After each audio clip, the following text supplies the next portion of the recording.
Welcome sa Tagalog Horoscope, ang iyong gabay sa pang-araw-araw na buhay. Dito, hatid namin ang iyong horoscope araw-araw. Alamin kung ano ang naghihintay para sa iyo sa pag-ibig, trabaho, kalusugan, at swerte. Samahan kami para mas maunawaan mo ang mensahe ng universo para sa iyong araw. Huwag kalimutang mag-subscribe, i-like ang aming mga video, at i-share sa iyong mga kaibigan. Simulan natin ang araw ng may inspirasyon mula sa mga bituin.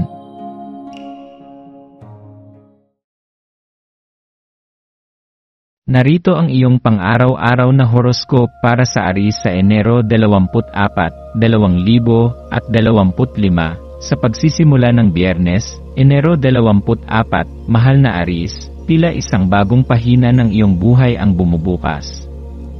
Isang napakaliwanag na enerhiya ng pananabik at pag-asa ang bumabalot sa iyong araw, na tila hinihipan ka ng hangin ng pagbabago at mga oportunidad. Sa araw na ito, mararamdaman mong ikaw ay nasa bungad ng isang mas malalim na kabanata, kung saan ang iyong lakas ng loob at determinasyon ay higit na magdadala sa iyo sa mas mataas na antas ng tagumpay. Ang likas mong tapang ay nagtutulak sa iyo upang yakapin ang anumang hamon na maaaring dumating, at ang araw na ito ay magbibigay ng inspirasyon upang muling masindihan ang iyong pagnanasa sa mga bagay na tunay na mahalaga sa iyo. Ang lakas ng Sagittarius na naroroon sa araw na ito ay parang apoy na nagbabaga sa iyong puso, nagbibigay daan upang mas lumakas ang iyong kagustuhang galugarin ang mga bagay na dati tila hindi maaabot. Sa araw na ito, maaari mong mapansin ang iyong sarili na nag-isip ng mga ideya o plano na matagal mo nang isinantabi. Ito ang panahon upang buksan muli ang mga pintuang iyon. Tandaan, Aries, na ikaw ay isinilang na isang leader, isang mandirigma ng mga posibilidad. Ang iyong lakas at pagkamaalab ay laging umaakit ng magagandang oportunidad.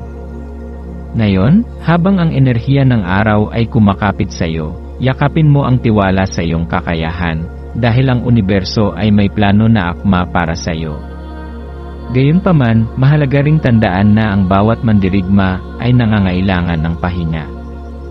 Ang ika-negatibo 25 araw ng buwan ay nagdadala ng paanyaya na yakapin ang katahimikan. Habang ikaw ay puno ng lakas at determinasyon, tandaan na ang pagninilay at paghinga ng malalim ay mahalaga upang mapanatili ang balanse. Maglaan ng oras upang umupo sa isang tahimik na sulok, malayo sa ingay ng mundo. Isipin mo kung paano ang stress ay maaaring magbago ng iyong pananaw, at kung paano ang pagkakaroon ng malinaw na isip ay magdadala ng tamang direksyon sa iyong mga aksyon. Ang katahimikan ay hindi kahinaan, Aries, ito ay isang kalakasan. Sa katahimikan, maririnig mo ang mga sagot sa mga tanong na matagal mo nang tinatanong sa iyong sarili. Sa katahimikan, makakahanap ka ng panibagong lakas na gagabay sa iyo sa susunod mong hakbang. Habang dumadaloy ang araw, ang iyong pakikitungo sa iba ay nagiging mahalagang bahagi ng iyong paglalakbay. Ang universo ay nagpapaalala na ang habag at kabutihan ay palaging nananatili bilang mga pangunahing lakas na maaaring magbigay ng liwanag sa buhay ng iba.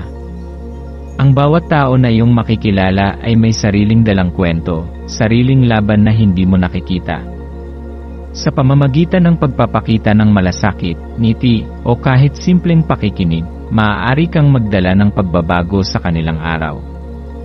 Ang iyong kakayahang magbigay ng inspirasyon at suporta ay isang regalo na maaaring mag-iwan ng pangmatagalang epekto sa iba. Ang araw na ito ay isang paalala na ang pinakamaliliit na kilos ng kabutihan ay may kapangyarihang magdala ng malaking pagbabago. Huwag kalimutang magtiwala sa proseso, Aries. Ang lahat ay nangyayari sa tamang oras at sa tamang dahilan. Ang buwan sa Sagittarius ay nagdadala ng paalala na ang iyong paglalakbay ay hindi lamang patungkol sa pag-abot ng mga layunin, kundi sa mas malalim na personal na paglago. Ang mga pagsubok na kinakaharap mo ay bahagi ng mas malaking plano na inilaan para sa iyo. Sa bawat hakbang na ginagawa mo, kahit gaano man ito kaliit, tandaan na ito ay may kabuluhan. Ang landas na iyong tinatahak ay isa sa pagkatuto, pagtuklas, at pag-usbong. Yakapin mo ang araw na ito ng buong tapang, at hayaan mong ang universo ay gumabay sa iyo patungo sa mga bagay na nararapat para sa iyo. Sa pagtatapos ng araw, maglaan ng oras upang pagnilayan ang iyong mga nagawa. Anong mga aral ang natutunan mo? Anong mga bagay ang iyong pinasalamatan? Ang pagsasara ng araw sa pamamagitan ng pasasalamat ay magbubukas ng pinto para sa mas magagandang bagay bukas. Yakapin ang maliliit na tagumpay, dahil ang mga ito ang bumubuo ng mas malalaking tagumpay sa hinaharap. Huwag kalimutang pahalagahan ang sarili mong lakas, tapang, at kabutihan. Ang araw na ito ay hindi lamang isang simpleng araw, ito ay isang paalala na ikaw ay nasa tamang landas. Sa iyong pahinga ngayong gabi, magpasalamat sa universo para sa lahat ng biyaya at maging bukas sa mas maliwanag na kinabukasan na naghihintay sa iyo. Ang araw na ito, Aries, ay iyong sandali upang magningning, magpakumbaba, at magpasalamat. Patuloy kang magtiwala sa proseso, sapagkat ang lahat ng iyong ginagawa ay may direksyon patungo sa mas mabuting ikaw.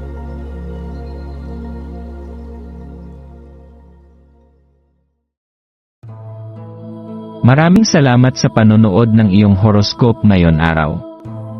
Naway gabayan ka ng mga bituin sa iyong landas. Huwag kalimutang mag-like, share, at subscribe para sa iba pang cosmic na kaalaman. Hanggang sa muli, manatiling konektado sa universo,